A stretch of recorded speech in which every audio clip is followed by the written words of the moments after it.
Hello and welcome back to A Better World. This is your host, Mitchell J. Rabin, and I'm very glad that you're joining us again today. Today we're going to have a very interesting show. We are continuing with the ever-important theme of challenging and reversing global warming. And we're doing that today with one of perhaps even the leader who has proposed the most comprehensive plan to do just that, reverse global warming. We had his co-author on some weeks ago, Catherine Wilkinson, and today we'll be speaking with the main architect of this, Paul Hawken. Well, just a little bit about Paul.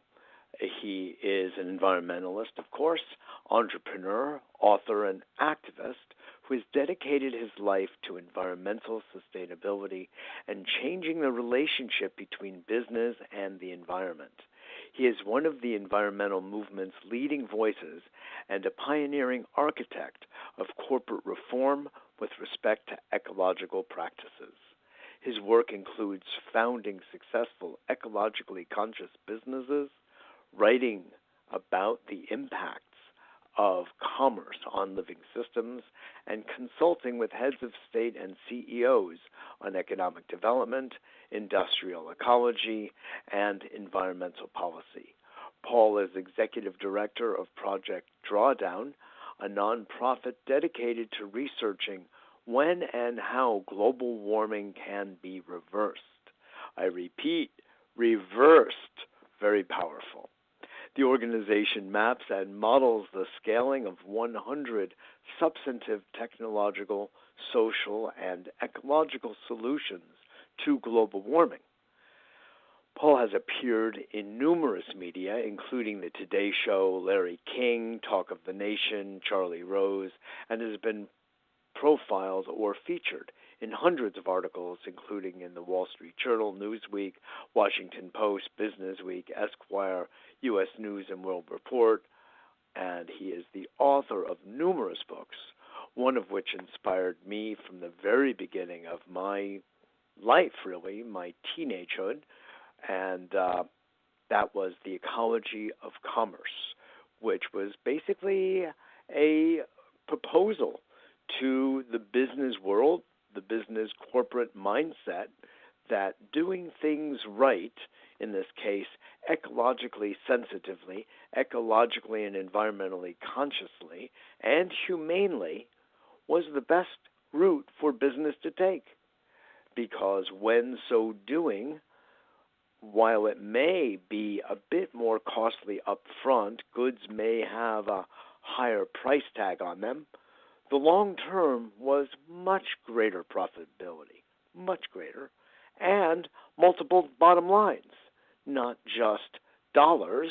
Dollars are important, we all know, but, or wherever you are in your respective countries and currencies, I should say, but we also have other bottom lines, and that has to do with the health and well-being and sustainability of our species, of many other species, on this beautiful planet.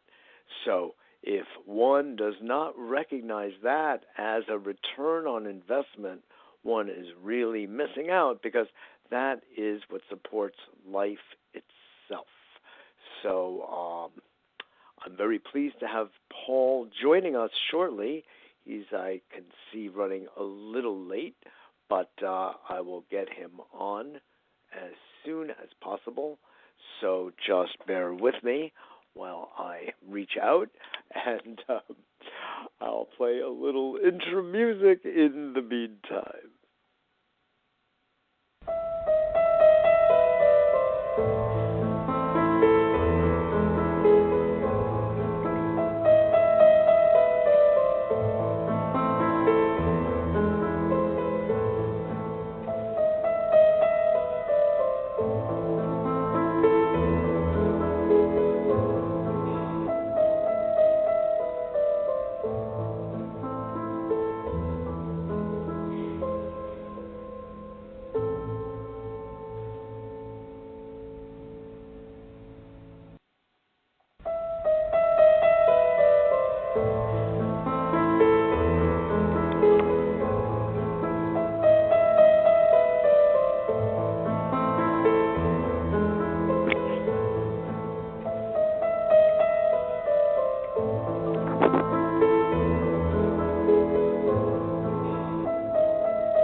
Well. I mean, if we're going to be delayed and we have to listen to Beethoven's For Elise, well, it could be worse. It could be worse, my friends.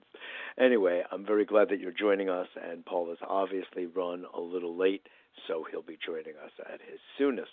In the meantime, let me just talk with you a bit about Drawdown, called, subtitle, The Most Comprehensive Plan Ever Proposed to Reverse Global Warming. What? It's reversible? Well, yes, it is. And it's a bold statement, but a good one, and a noble one, and an important one, and one we all really need to take heed of. From my point of view, I believe that we are at a crisis of immense and actually somewhat unknown proportion and unknown timing. We had recently on the environmental scientist Guy McPherson, who has one timeline that is nothing short of daunting, to the extent that he came up with a phrase called near-term extinction, an NTE. Right, that's not an NDE, but an NTE, and it is dire. His report is that we have not 12 years, the way the last UN report just recently released stated, but rather we have closer to 2 to 4 years before the ice cap melts so sufficiently that there will be so great a surge of water and the other, ecological systems going afoul with the warming of the currents, which is contributing to the intensity of the hurricanes and the tornadoes and perhaps even volcanic activity. We really don't know all of that, but if you follow the line and intelligence and logic, if you will, of nature, you would see that the disruption of one area is going to be leading to the disruption of others, because nature works according to a balance, as we all know. And what may happen over here will be balanced out by something over there. And that's an integral system. That's what a holistic system is, that you're not able to affect one thing without having some kind of counterbalance or countermeasure in another area. So that's the system in which we live. And if we violate or ignore the truth of that reality, it's physics, man, and biology follows physics. So if all of that is true, which we know to be, then we have to pay attention. Good news. There are ways, and Paul Hawken spells them out in exquisite detail, not only a hierarchy of the items to be worked on and addressed, starting with refrigerants, all then to onshore wind farms, to then even very early on educating girls, which is interestingly a social aspect of the whole, to eating a more plant-based diet. This isn't all in strict order, by the way, to solar farms and silvopasturing. So interesting. So we've got this entire 100 items, one after the other, with their respective costs of implementation, but their also respective gains, financial and from the point of view of carbon reduction, which this game is so much about. So it's not enough simply to get rid of straws, although that's a good thing here in the Big Apple, but we're really talking about global scale changes, systemically sized changes. That's where things just simply need to take place. And it's true. Every person is a consumer, and one can either be advancing the presence of plastics, for instance, in our oceans, or reducing by the change in our purchasing habits. No question about it, each of us has a real role in all of this. If we're not involved in solar farms or wind farms or refrigeration or the like, that's okay. If people are farmers, I don't know if we have many farmers listening to the show, but I sure hope it increases, that's for sure. There are very definite agricultural practices that can be used that will really help to sequester carbon. If you remember, I had a gentleman on the show some months back, Jackson Madnick, who has come up with, after many years of R&D, 10 years and spending, nearly $1 million in the research by hiring top-level PhDs from ag countries across the United States to come up with a combination of seeds, many of them ancient, by the way, that when combined in very specific ratio will sequester carbon at the rate of 6 to 8 times the amount that ordinary lawn does. And if you analyze the amount of lawn we have on this planet, on the land masses, of course, you will be startled. So what appears to be a rather simple and even simplistic or superficial approach to making a difference in carbon sequestration isn't that at all. Just the number of golf courses, the number, ask our current administration, the number of cemeteries, not to mention simply people's lawns across America and Europe and elsewhere in the world. Having a lawn is a certain even position of status and prestige. Having it look good, even better. So if we were to all implement simply that, we would be making a profound difference. I've been in some contact with a scientist at a leading university in the United States who has come up with a massive way of reducing carbon in the atmosphere, and he is desperately looking for funding. I hate to use that word, but we're at a desperate point in our planetary life, and this is just no kidding around. This is not just like a nice discussion. This is a discussion having to do literally with life and death. But the thing is this, it's not necessarily apparent to all in a thunderous kind of way. Funny word I use. It is something that is showing up sequentially and cyclically, of course, but it almost appears invisible to most eyes, sort of like, let's say, the effects of radiation in Fukushima. Well, you can still go to Japan and walk around and carry on with the business at hand, and you won't even smell the radiation, but it's there. And it's affecting the fish, it's affecting all sea life, it's affecting the atmosphere, it's affecting the soil, everywhere in Japan and far beyond. We've seen the effects wash up on our shores in the United States. We have seen highly polluted fish, disfigured fish, and we've seen bizarre pregnancies occur among humans who have consumed Pacific Ocean fish. So we've got the data. It's disturbing, and no one wants to see it. No one wants to talk about it because it's too disturbing. And you don't think I can appreciate that, even though I'm not a denialist? It's true. But it hits us in the gut, and we don't want to see the consequences of our actions and our errors. But in fact, they are all around us, and it's just the way it is.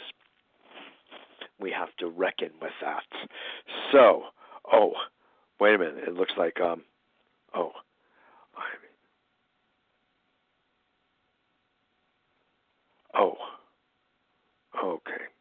Got it. All right. I thought that I was hearing back from Paul, but I see I do voice to text. And so, interestingly, it was just recording my own words to you.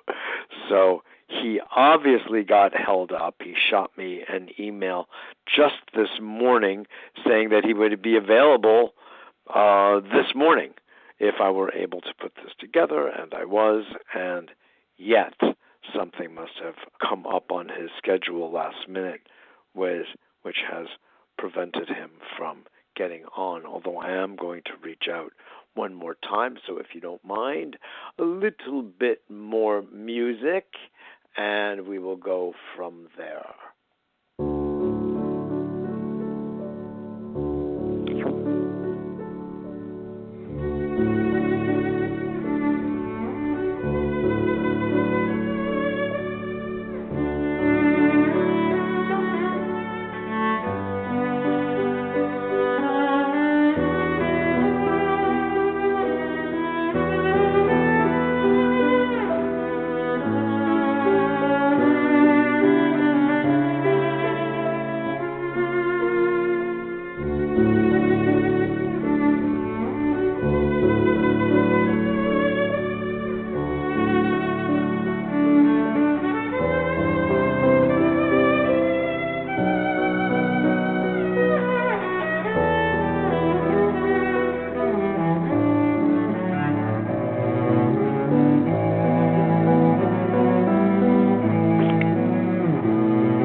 I wish I had a way of fading that out.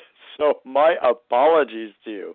That was cellist Byron Duckwall, who we also had on prior to his engagement at Carnegie Hall a few weeks ago. Such beautiful music. Anyway, I wanted to pick up with you as we are both and all awaiting Paul's arrival. And we'll see what happens. But in the meantime, if there is anyone who would like to call in, actually, that may be listening, I didn't really have a chance to do the proper promotion because I was just working around his schedule. Please do 602-753-1860. But in the meantime, I will simply crack open the book and read to you a wee little bit of some of the items here so you can be reflecting on them. I will also bring to mind, for those of you who listen regularly, my interview with his co-author, Catherine Wilkinson. And I had made the suggestion that number one solution is changing the human mind. Refrigeration management is very important, don't get me wrong. But if you do not change the mindset of the human who has orchestrated so much that has led to this crisis called global warming, then we haven't accomplished what we need to. It's when this mind changes, and by the way, gets excited about the change, about the awakening, sort of like in that beautiful song, Amazing Grace. And now I see. I was blind and now I see. Wow. That is the kind of thing we need for people to see right here, that we are all part of this situation that has been so largely human created. And that's the odd thing when it comes to discussion about climate change with certain individuals, some of whom actually have acquired a tremendous amount of power in this world, human power, worldly power. And that is, we all know that nature works in cycles. There is no refuting or disputing that point. It, of course, works in cycles. The seasons are the main example and everything else. It's just the way it is. There have been heating cycles, there have been cooling cycles, there have been freezing cycles. This is part of the natural order. However, polluting the atmosphere, polluting the water and the soil, as we have done in the last 250 years, I would say, since the Industrial Revolution, so-called, the damage that humans have been causing through its polluting practices has been disrupting the ecosystem's natural way. And by so doing, we have essentially trapped a vast volume of carbon dioxide in our atmosphere, and based on physics, it cannot escape. It can't get out the way our natural breathing mechanism works, where we inhale we inhale oxygen and other aspects of the air, and we exhale CO2, which trees pick up on and plants pick up on, and that's the way it works, and it's a beautiful exchange. But if you overload one of the components too heavily, the other one cannot do its job of inhalation, if you will, and digestion of the CO2. It's overwhelming. And we all understand that phenomenon.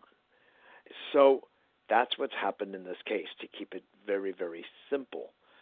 The atmosphere cannot digest the trees, the chlorophyll-based plants cannot receive this volume. Not to mention, we're deforesting left, right, and center. It's tragic. So there are even fewer trees to be doing the inhalation of the CO2. So you see, it's another vicious cycle and circle that we have created. So our job is to recognize the part that we have caused, not that nature does herself, but what we have caused, what we have had the hand in, and change it around as quickly as possible. We've been in the danger zone for a long time. Rachel Carson, that goes back to the late 30s or 40s. Even before that, we had the founding of the Sierra Club. We had conservationists. We had Teddy Roosevelt. We had Thoreau. We had people, poets, artists, scientists, conservationists, simple observers. The air in London is foul, man. Charles Dickens. It's so obvious what we have done and how we have fouled our habitat. And it's beyond the pale. It's beyond acceptability. So what Paul Hawken has brought forth here in his book, co-authored with mainly Catherine Wilkinson, but so many others have contributed. Literally hundreds of scientists from, around the world have made contributions to this book called Drawdown, the most comprehensive plan ever proposed to reverse global warming. I'll also share with you that there are drawdown groups appearing all over the planet. We have one here in New York City that the Pachamama Alliance is bringing forward. They met just last week. I won't be part of this round of it, but I'll be in a subsequent one. But nonetheless, I am working with a group that is very interested in all of these kinds of activities, from refrigerants to solar to wind and on and on. And we are taking matters in our own hands and implementing these initially in developing countries in Africa. And then, God willing, we'll be able to move that effort to Latin America and then to other nations across the planet. So there are those of us who are in action. And if anybody wants to join me in any of this, please be in touch with me at mjr@abetterworld.net. That's my direct email address, mjr@abetterworld.net. It is, in fact, it's really a business opportunity. So that's the interesting thing, and one of the things that Paul Hawken is internationally renowned for, and that is changing businesses to recognize environmental values, ecological values, and by integrating these types of actions and this kind of thinking, everything changes. We stop polluting. We stop generating this volume of undigestible carbon, and we start sequestering, or I should say, further advance sequestering across the planet. So this is where the rubber meets the road, if you don't mind my saying. Hopefully that's the rubber from an electric car. But if you look at it, you see that everything is and if we jeopardize our own habitat, all other discussions are off. By preserving our habitat and having this moment of reflection. If you receive the newsletter, I put in there a very powerful quote by Paul Hawken, which is this: is climate change happening to you or for you? Boy, is that something to really think about.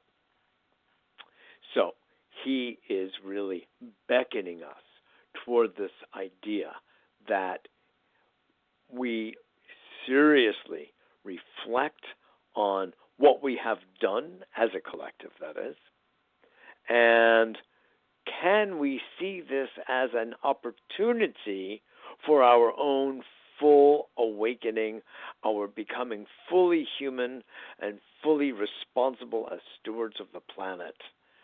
And, well, we can say, well, it's too much for me. I don't believe we can do anything. But that statement is unscientific. There's just an emotion of sadness that has us dwell there or side there. It's not based on reality. We get story of reality, honestly, these days from scientific endeavor. And if science says that if we sequester carbon at X rate and we stop producing excess carbon at Y rate, by 2031, we will have shifted the ratio so substantially that while certain tipping points will have been passed, and there's perhaps little, if anything, we can do about that, certain species are gone, we can stem the tide, if you will, of further damage and jeopardizing our own and other large mammal species from the face of the planet.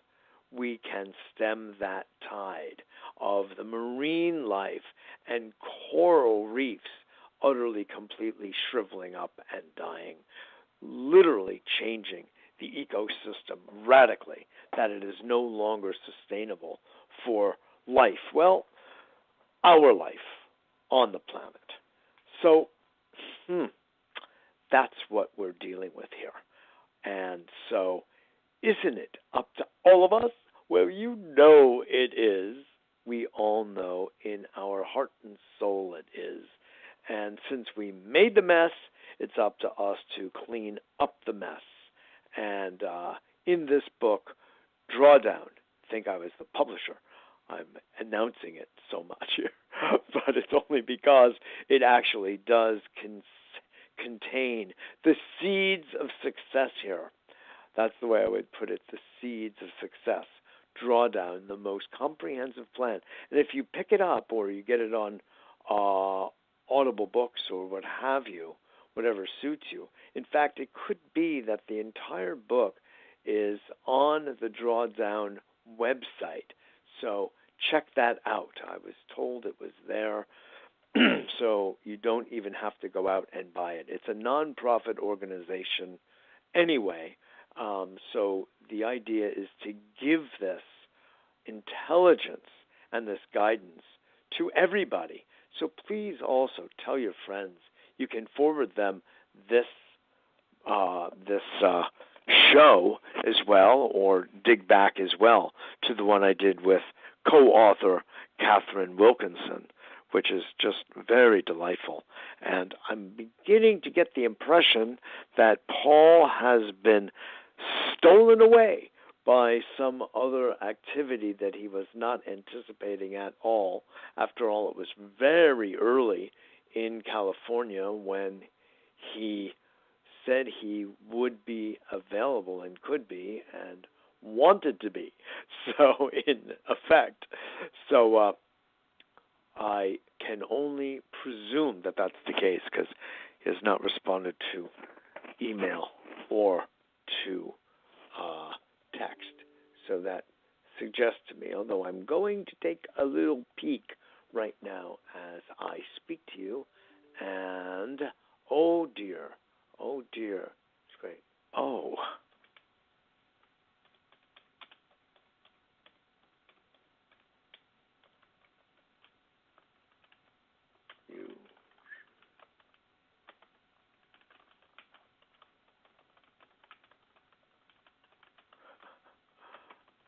I'm so sorry for that interruption of our flow here at A Better World Radio, but thankfully I can type very quickly.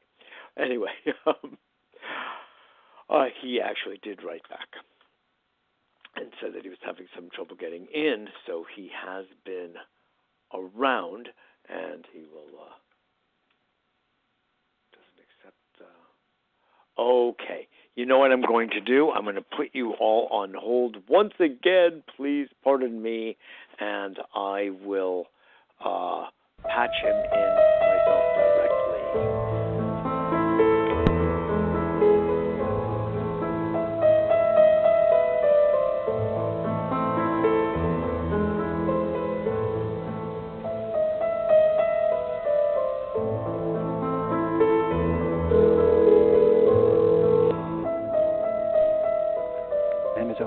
Hello, Paul. Okay, good. You sent the wrong number. Very odd. You sent the wrong number. You sent 602-653. Oh, God. Not me. So sorry. Welcome to A Better World. So sorry for the inconvenience. I must have made a little typo, and it threw it off. Yeah. So my apologies to you. No problem. So, welcome, Paul. A pleasure to have you. I've introduced you thoroughly to our audience. 25 minutes. Yes, exactly. It's 35-minute intro, right? As as to Drawdown, the most comprehensive plan ever to reverse global warming. So we've been really at it, Paul. So I'm so glad that you're here to chat with us about what you feel we really need to know. I mean, one of the great points that you make here, and the book is a testament to, is the real hope, the true scientific validity of the possibility that we can change this situation, that we can really take matters in our own hands and make a difference. Could you pick up on that? Well, I mean, that actually was the purpose of Project Drawdown, was to see where do we stand. I mean, I don't think anybody really knew or knows. Where do we stand? I mean, we know pretty well on the predictive side, on the science, and that becomes more. You never accurate in predictions, but it becomes more refined every single year. You know, in terms of pattern recognition and the impacts of warming. And it's important to understand that the impact of warming is it changes the global circulation model. Yes. In other words, that's what it is. And so how does more heat change the model, and then what does the circulation do when it's circulating? That is to say, does it pick up more water? Yes, you know. Yes. Does it drop more water? Yes. Does it create more extreme storms? Yes, you know.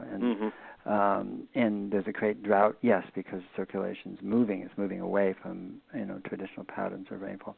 So, and more, of course, melting, sea level rise, etc. But yes. we know kind of where we stand in the sense of defining the problem and defining the physics of the problem and the outcomes in a fairly rough but nevertheless chronological timeline. But what we haven't really known is can we in fact address it satisfactorily, and can we reverse it? Can we reverse global warming? And one of the reasons we haven't really probably discovered, you know, whether we can or not is because we haven't named the goal. In other words, if you don't name the mountain, you know, you can't decide whether you can climb it or not. I mean, and so in a sense, most of the work that's been done, if not all of it, has been about reduction and mitigation and amelioration and combating and curbing and fighting. And you know, you hear all these verbs, but yes. actually they're not really so efficient unto the day in terms of the long-term prospects for civilization. You know, fighting climate change, what does that mean? And so we named the goal and said, well, can we achieve it in 30 years by 2050 with technologies, techniques, practices that we have at hand that are already scaling? In other words, we know how to do them. We know how to do them well. They're globally available in almost every case. And then what we did was, and they have to be peer-reviewed in terms of their impact, and there's only two things you can do about the atmosphere, which is stop putting greenhouse gases up there and bring them back home. Bringing them back into the soil, sequester. Well, the soil and biomass, and the oceans in a proper way, not in the way you're doing it now, you know, through kelp and seaweed and so forth like that. But so there's only two things you can do, and so each of the solutions that we mapped, measured, and modeled have peer-reviewed science, a great deal of peer-reviewed science behind them that determines what the impacts are. And what we did is we just scaled those impacts over 30 years to see if they grew in a rigorous but reasonable way, whether we could achieve drawdown. And drawdown, by definition, is that point in time when greenhouse gases peak and go down on a year-to-year basis. So you have it mapped then in such a way that as I was saying just actually before you got on, that if we were to stop at X rate putting greenhouse gases into the atmosphere, carbon dioxide actually just being one of, 43 or so major ones or unidentified ones, and we sequester at Y rate, then by said date of 2031 or 2 or what have you, we will have either sustained the current temperature or we would have dropped it by some degree or so. Is that the I wish it was that mechanistic. I wish it was that mechanistic. Yeah. But I don't actually, because we are benefiting from the buffering effect of climate. In other words, the greenhouse gas levels are very high, but we don't actually experience the full impact of them because it's a very slow thing. So what we're saying is that we can achieve drawdown by 2050. That is when greenhouse gases go down on a year-to-year basis, but the inertia and momentum of the changes that are in place now and that will be in place by then would cause the planet to continue to warm for some time. And that's just the nature of this emergent complex system called, climate. I mean, it's a very, very complex system. Yes. But you are reversing global warming in the sense that you're reversing the you are reversing warming. You are doing that, but you're not. It's not going to go down that year. And the temperature's not going to drop back down. And so, no, we've locked in some serious challenges for this century. Yes. But at least if we actually achieve drawdown, then we have a path forward that makes sense, because the means whereby we avoid emissions and sequester carbon actually are transformative to society, to ecosystems, to cities, to people, to civilization. I mean, they make a better world, a much better world than the one we're in right now, not just with respect to global warming, but with respect to health and education and jobs and well-being and ecosystems and fisheries, and goes on and on and on.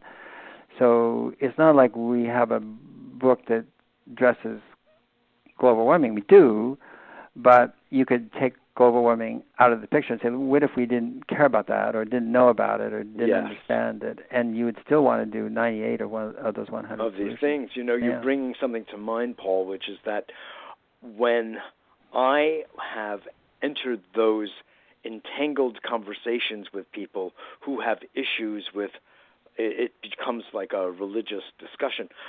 Do I believe in global warming? No, I don't believe in it. I just accept the science about it. But before getting to that intelligent exchange, there's this idea that we're just in, well, look, we're in so much trouble. That's all. We're just in so much trouble. And I feel that you have really laid out here a map for us to follow. Yes.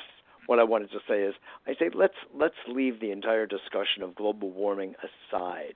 Why don't we just talk about pollution? Why don't we just talk about what we have done to the air, the soil, and the water, and the way we would rather have it in much more pristine condition for our own health and our well-being? Let's just leave it at that. And if we just had that discussion, as you're now saying, those 98 to 100 items, we'd have a better world. We'd have a healthier, happier world. And we don't even have to discuss global warming, which has become such a political football. Well, exactly. I mean, but there's another way to look at it, which is that most people in the world are disengaged. And they're disengaged because, as a friend of mine, Juliet, Hannah said, who is executive chair of Kiva.org, but she said for most people, the possibility in their lives, their sense of possibility doesn't go outside their one-room shack or house, and so they don't have a sense of possibility in their lives. Yes. And we are well-to-do, we're affluent compared to most people in the world and so forth, so we can think out long-term and this and that and so forth. But for most people, it's really about their children, about safety, about food security. It's about their habitat. It's about their jobs. It's about wages. It's about money at all.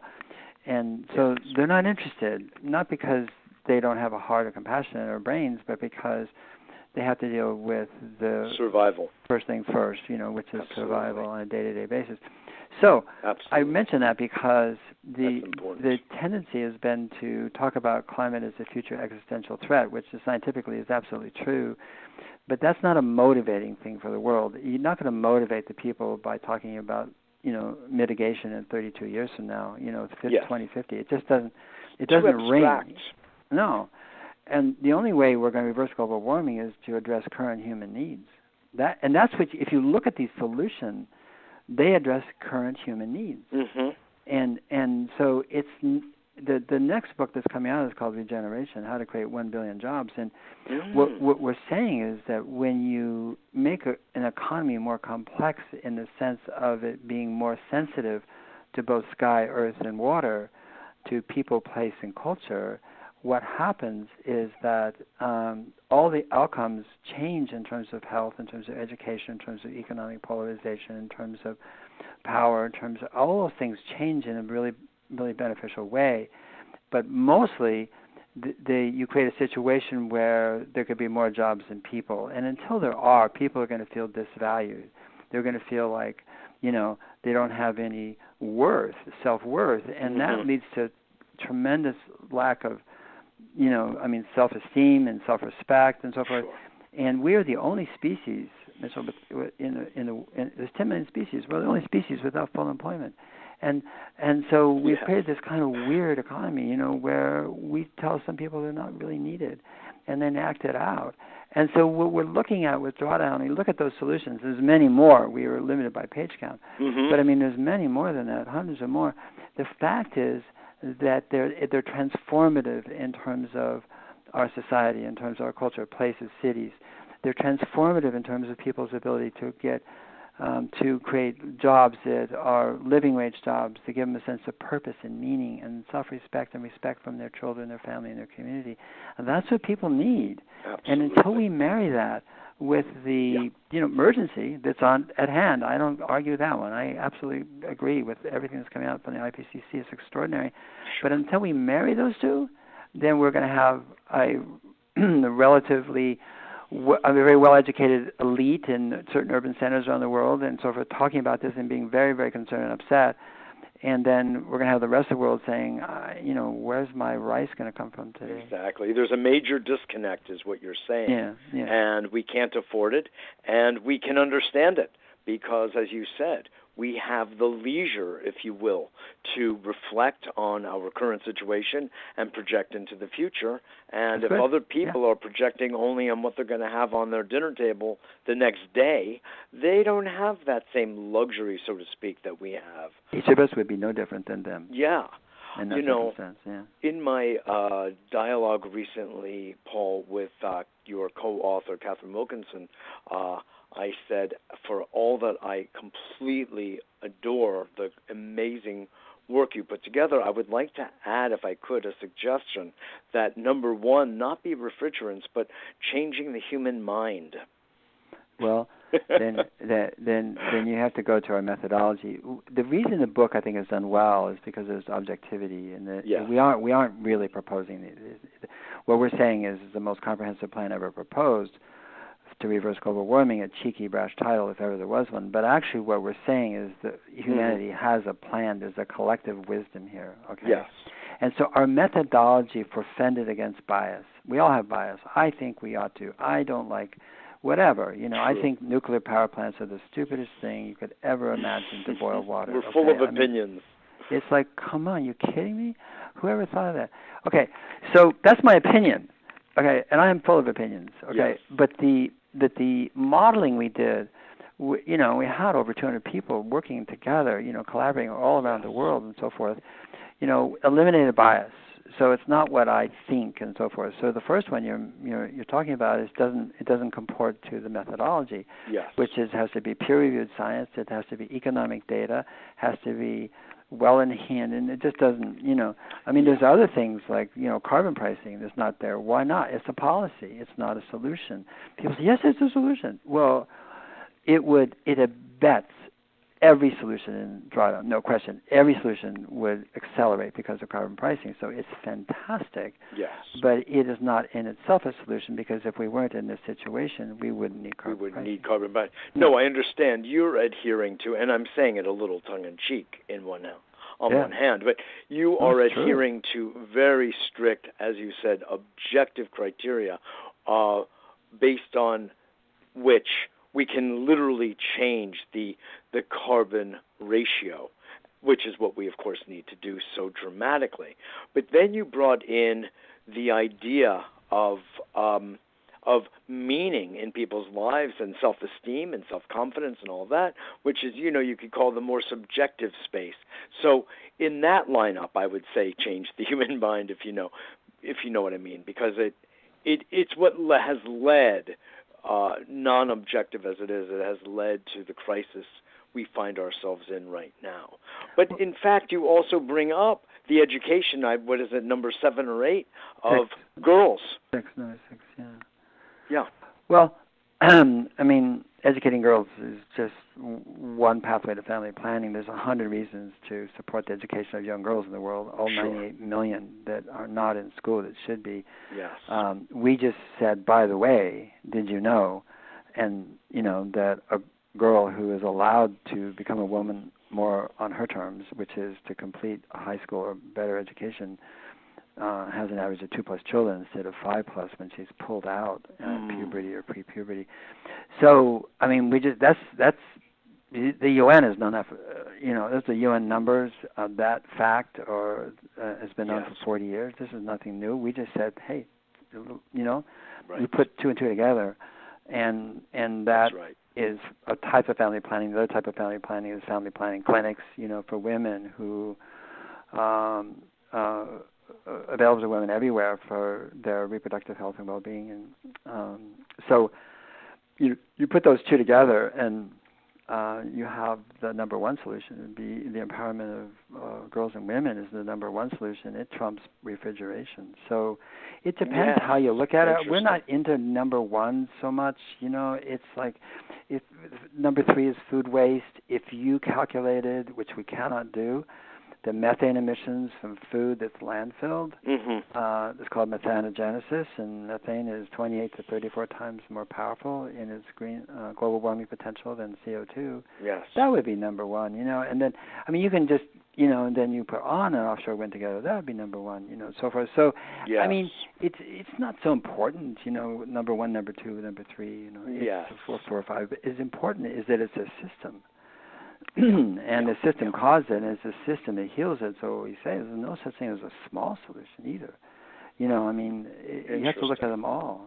Yeah, that's a very good point. So it's not somehow in some kind of very rigorous way 1 through 100, but there is some hierarchy. There are definite priorities, and they could be looked more as groups, you could say, you know, and they're also, as you also made a very good point, they're interactive. So if we were to really address even refrigerants, we would see, you know, a calculable change in the methane and the carbon footprint. Yeah, the fluorinated hydrocarbons, which are used for refrigeration. One of the other top items I see is plant-based diet. And could you talk about that a little bit and the whole idea of commercial agriculture and cow raising, et cetera, et cetera? Yeah, I mean, we in the West have this idea that we need lots of protein, and actually it's not healthy for us.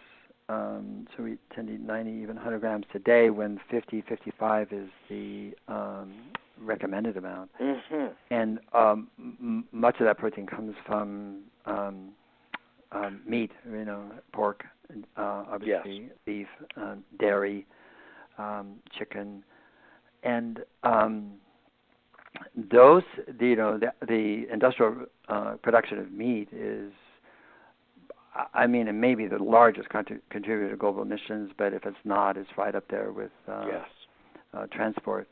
It depends how you calculate it, but it's just enormous, and the damage is enormous. And the interesting thing about it is the damage to the environment is extraordinary. The damage to human beings who are eating it is also extraordinary because, I mean, it's the basis for heart disease, stroke, and, you know, I mean, it's, you know, sclerosis. I mean, you know, eating a lot of meat is not a good way to live. And every medical study that's been done has pointed that out about longevity.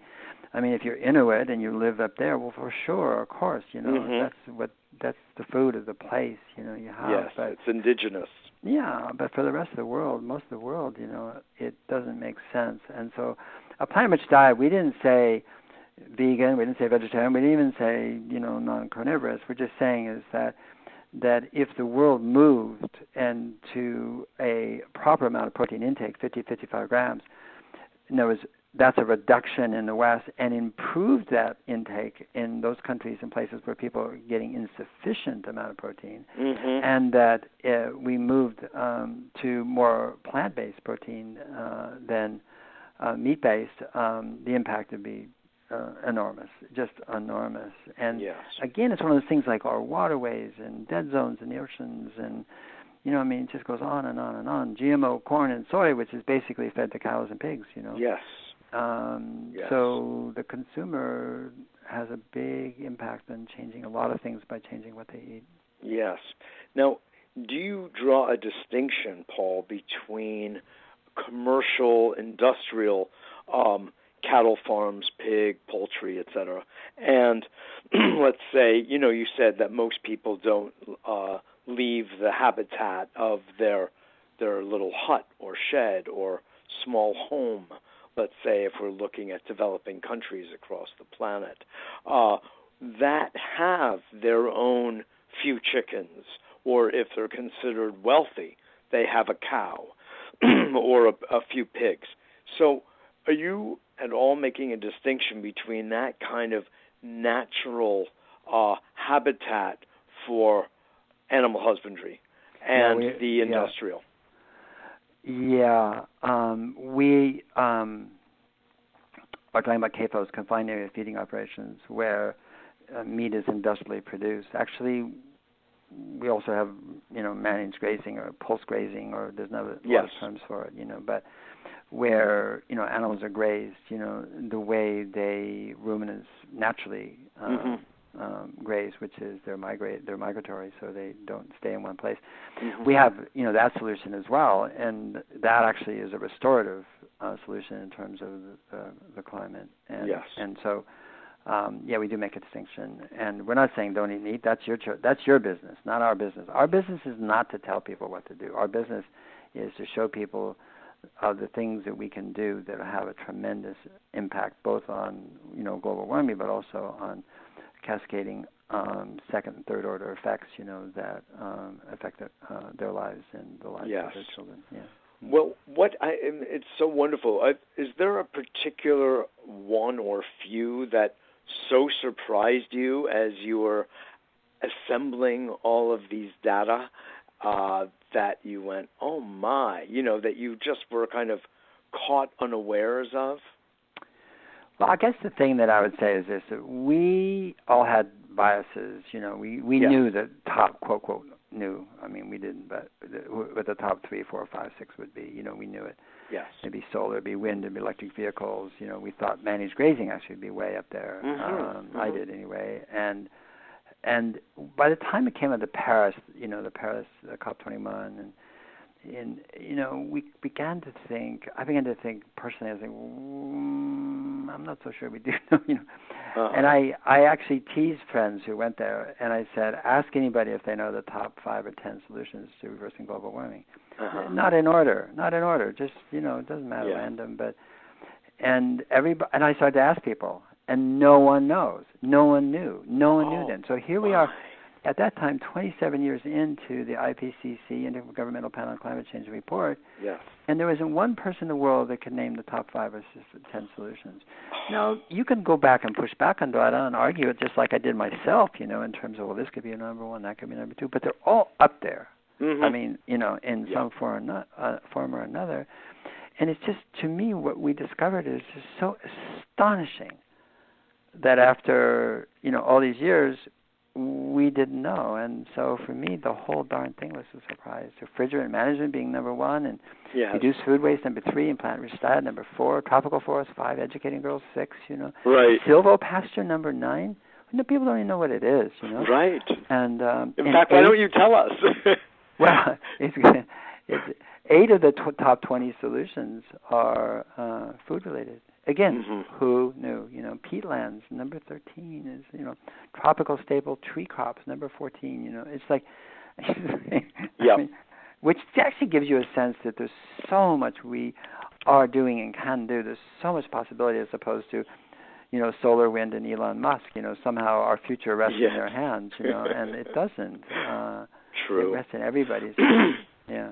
If you go back to Findhorn, going back to the late 60s and early 70s, and they were doing their really interesting systems of purification of waste, and it was using different kinds of marshlands and things like that they sort of replicated in a man-made system.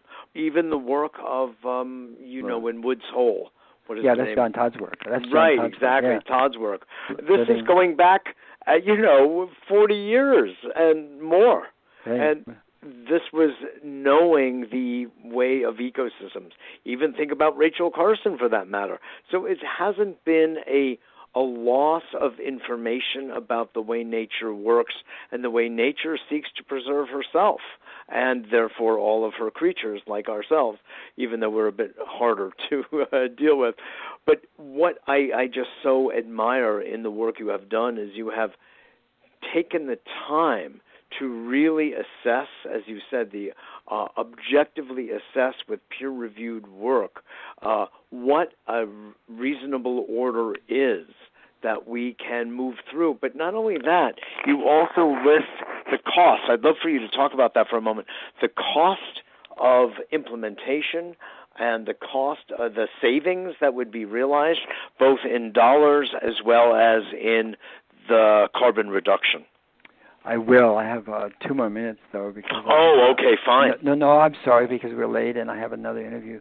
Yes. I apologize. But I do have one other question. No, it was my fault. I went back and I saw question? I hit a typo. My apologies to you. Which is your most important question? Ask Okay. Well, I wanted to hear a bit about, about the cost, but I actually want to also just ask you, because you're on this massive effort. You're going to be speaking at Omega Institute in Rhinebeck, New York, coming up. You're going far and wide with this. How does it feel inside you to be the author of all of this, and do you get any time to rest? Do you ever get thrown off your course? What is sort of the personal aspect of what it is you're doing? Well, one aspect of it is to do it as a collaboration, so that I don't feel like I'm not in the mood. I don't think the world's in the mood for white male charismatic vertebrates to be right to tell people what to do. I love that line of yours. Yes. And so I felt like from the very outset, it's a listening and a sharing and a collaboration of really intelligent people all over the world, from 26 countries and 6 continents, and half PhDs, almost half women, and not quite, but still. So we were very careful to set this up in a way that was, a we instead of a me. Yes. And so that it really isn't about me. The publisher, my publisher for 30 years said, okay, you have to be on the cover. And I said, I want everybody on the cover. No. So, I'm on the cover. And I did write a lot, actually, and I just put editor instead because I didn't want author. I really wanted people to see that this is something that not only we that are directly involved with the Project Drawdown, but we in a larger sense can do. And what's really edifying about it is not so much anything about me, because I've just hired a new ED. I replaced myself as of October 1. Mm-hmm. And in that spirit, mm-hmm. and I want to go continue to write and research and speak, but not to be the head of the organization, And sure. What's edifying is just the uptake around the world. I mean, even the Omega thing, which you probably discussed, the Drawdown Learn thing in Omega this weekend. Yes. I mean, there's 40 live streaming satellite organizations in the world, around the world, that are going to be, and it's streaming out. And already Laura Weiland of the Omega says she thinks we'll have hundreds next year. They're going to repeat it next year, mm-hmm. because of the hunger that there is in the world to learn and to act. That is so beautiful. Yeah. Well, Paul Hawken, thank you so much for being on today. You've been a real hero of mine for so many years. And Mitchell, thank you. I'll come back anytime you want. Okay, great. Okay? You'll be hearing I'll make from up me. for the loss of Okay, time. Great. I appreciate that, and so will the audience. Okay. Thanks so much, my friend. Thanks, Mitchell. See you soon. You Bye. got it. See you soon. Bye-bye. Stay with me for one moment.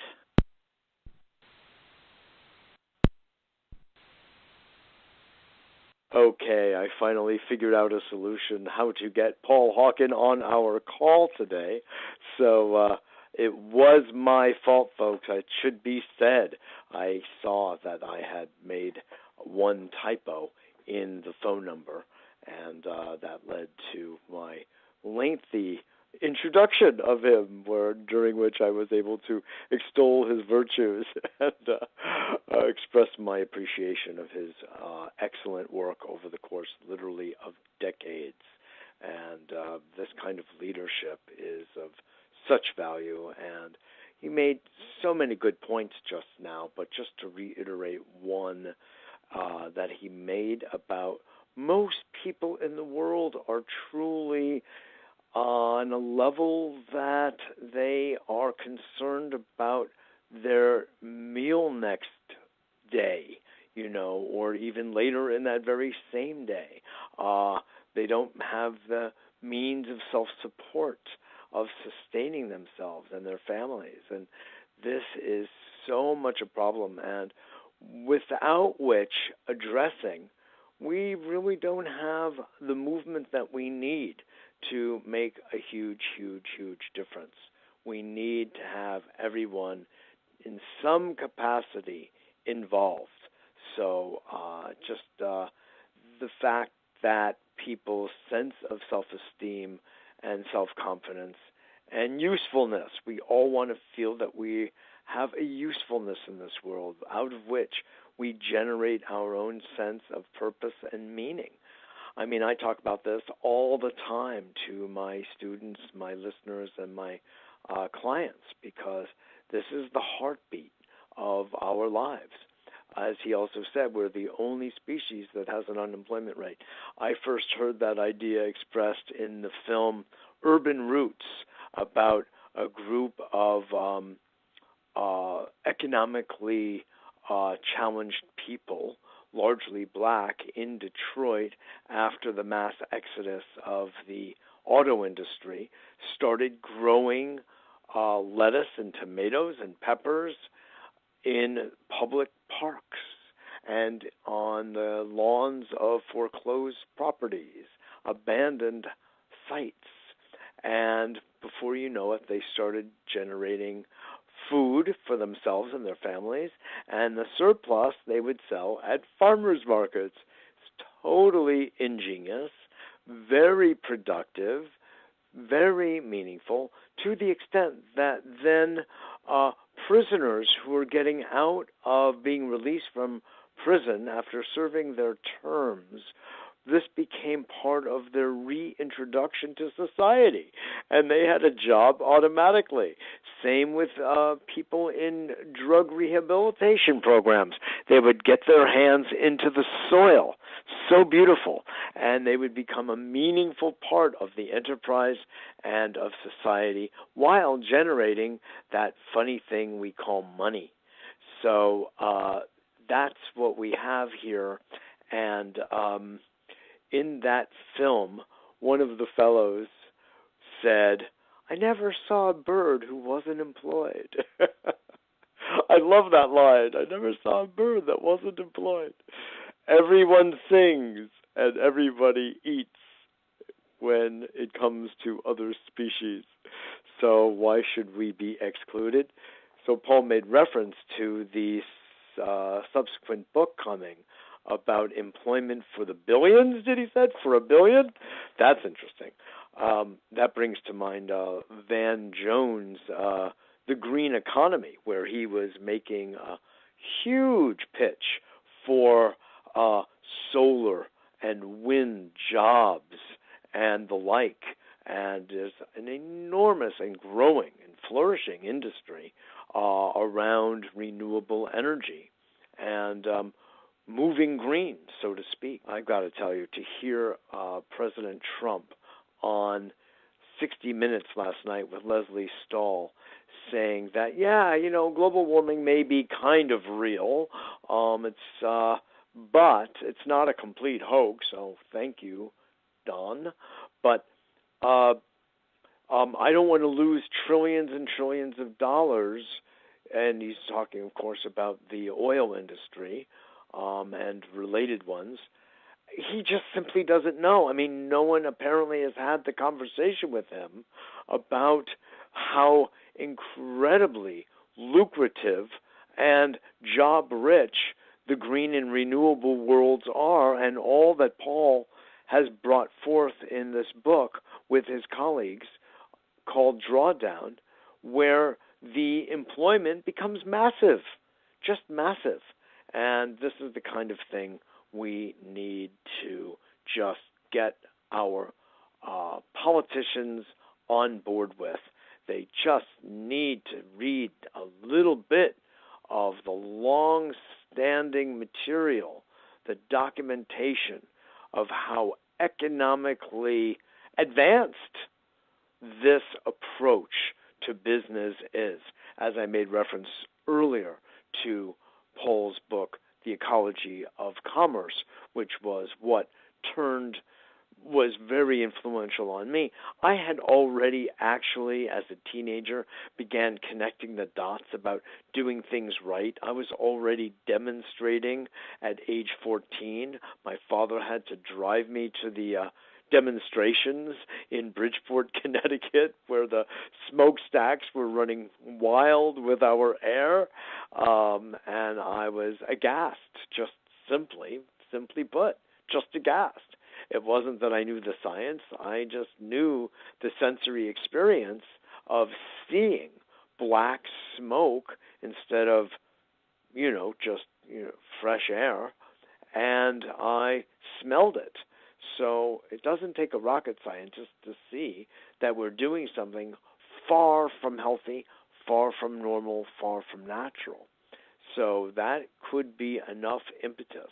One doesn't have to read a science book to know this. We know it inside our sensory experience. We have that kind of intelligence, folks, and that's part of our survival. And the brain is designed to keep us alive moment to moment, as the wisdom of total biology tells us, and Dr. Claude Sabat and others. So that's what it's set up for, keeping us alive. So when we experience danger in our midst through smell, sight, something audible, something tangible, kinesthetic, we react. And we see whatever it may be as poison, as toxin, as endangering life, and we move away from it. But what if it's in the air? What if it's in the water? What if it's part of the soil? And you can't just blow it away or filter it out so easily or quickly. This is what we're dealing with, folks. So that's where all of us are to really get on board.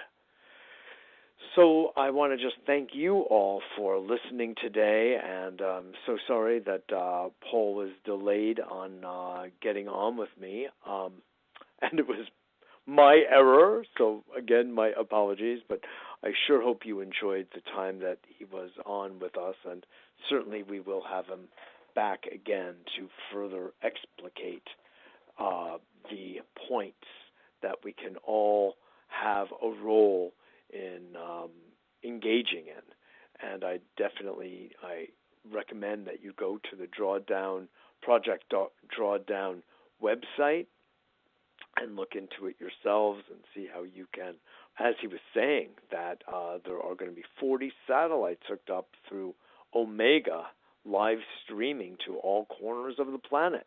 So this is a big and growing movement, and now you know of it through listening here on A Better World to its two primary authors, co-authors, Catherine Wilkinson and today Paul Hawken. And there will be more, folks, I assure you.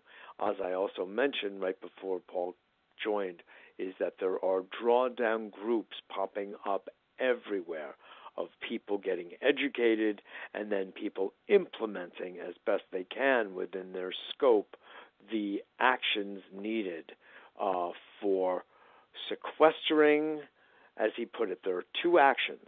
One is sequestering as massively as possible, and the other is reducing the carbon footprint, i.e., the generation of more carbon dioxide and other greenhouse gases, by the way, methane as the true leader of them all, by the way, and the other 41 to 43 identified main greenhouse gases. So I really thank you for listening, and I really do urge you to forward this to your friends and family and colleagues so more people really get educated about what it is we're dealing with.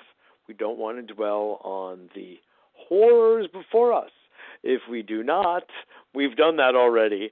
Let's look at taking matters into our own hands and proactively and enjoyably working at implementing and executing the solutions.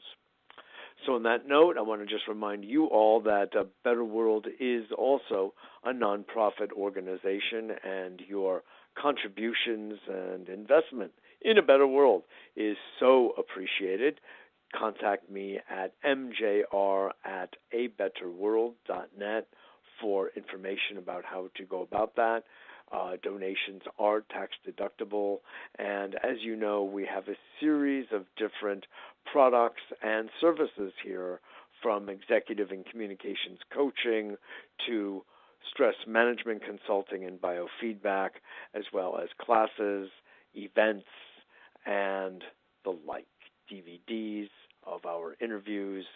And visit us at www.abetterworld.tv and www.mitchellrabin.com, MITCHELLRABIN.com. Thanks again for joining, and I look forward to seeing you all next week.